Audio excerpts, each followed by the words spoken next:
What's up, Taiwan? Good evening. I'm Liao with 10 minutes of news from here in Taiwan and around the world. Politicians from Taiwan's major parties are voicing their support for the Taiwan Policy Act. The bill was passed by the U.S. Senate Foreign Relations Committee earlier this week and looks to deepen security ties between the U.S. and Taiwan. Jaime Okan has more.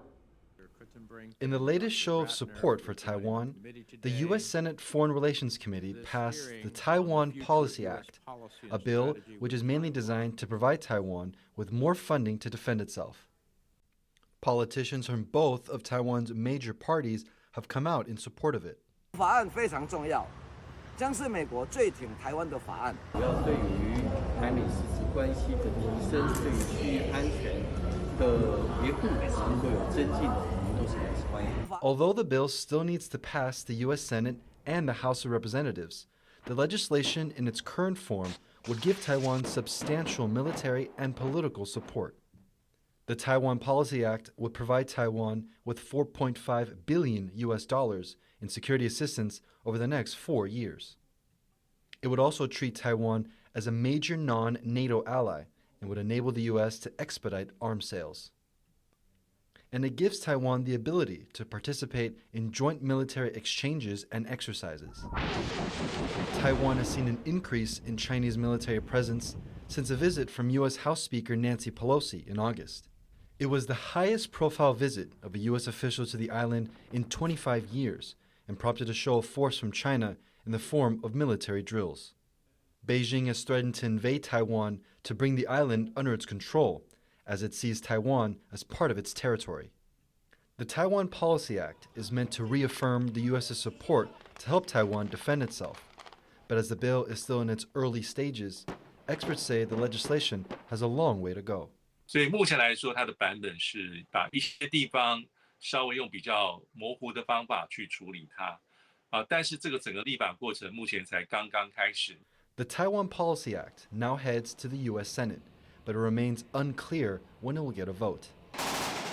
Here in Taiwan, international support is always welcome, and hopes are high that U.S. lawmakers will ultimately pass the bill, helping the island enhance its ability to defend itself. Patrick Chen and Jaime Okan for TaiwanPlus. A Lithuanian food festival has officially begun in Taiwan's capital of Taipei. Government officials from both countries were on hand for the opening ceremony at a major department store in the city. Both sides also signed a memorandum of understanding during the event. TaiwanPlus reporter Bing Wang was there. Look forward with your MOU together, signature, and a budding friendship between Lithuania and Taiwan. The latest delegation from the European country were part of the opening ceremony for a food festival that started on September 16th. The event runs for 2 weeks and showcases the latest trends in Lithuanian food, including this delicate pastry that looks like a tree. Yeah, that's right.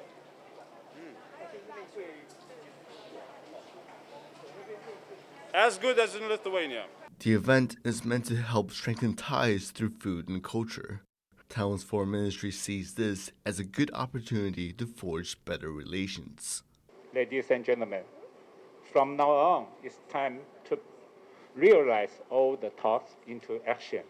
We want to see the fruit between our two countries. Ties between Taiwan and Lithuania have been growing closer over the past year. Lithuania allowed Taipei to name its de facto embassy in Vilnius the Taiwan Representative Office, a departure from the convention of using the word Taipei in the name of its offices around the world. Because of the move, China downgraded their relations with Lithuania, seeing it as a show of support for Taiwan, which Beijing considers as its own territory. Despite China's pressure, Vilnius has persisted in building closer ties with Taipei, having sent 4 official delegations in just 3 months. And I think we are right now on a very good path already with our cooperation, with our friendship, and I think we are already achieving a lot, and a lot of things are already in the very near future. And I think we're working on that together. As Taiwan and Lithuania sow the seeds of friendship, the two countries are looking forward to enjoying the fruits of their efforts. Ricky and Bing Wang for TaiwanPlus. Members of the European Parliament have voted overwhelmingly in favor of a resolution condemning recent Chinese live-fire drills around Taiwan. 424 MEPs voted in favor of the bill, which also calls for deeper EU ties with the country. 46 abstained and only 14 voted against. The non-binding resolution also welcomes the recent opening of the Lithuanian Trade Representative Office in Taipei and urges other EU countries to do the same. It's the latest expression of European support for Taiwan. Ties between Taipei and the bloc have warmed in recent years, with the EU describing Taiwan as a like-minded partner that shares common values of freedom and democracy. Taiwan's COVID pandemic task force is trying to cool expectations that the country's borders could be opened in early October.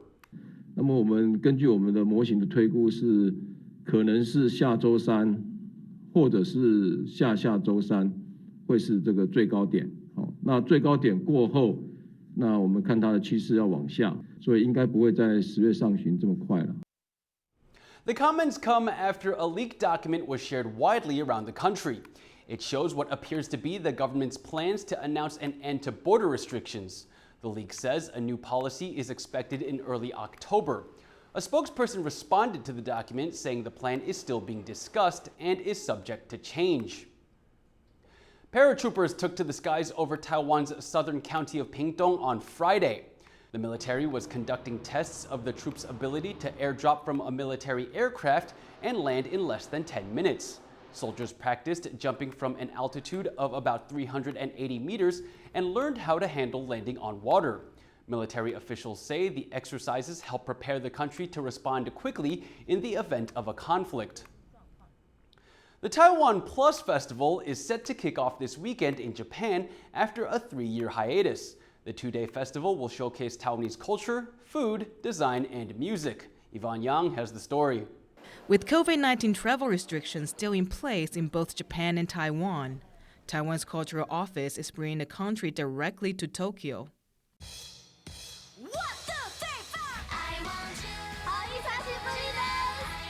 The TaiwanPlus Festival, no relation to our TaiwanPlus platform, is being held for the first time since the outbreak of the pandemic. The 2-day festival will take place on the weekend of September 17 and 18 at Tokyo's Ueno Park.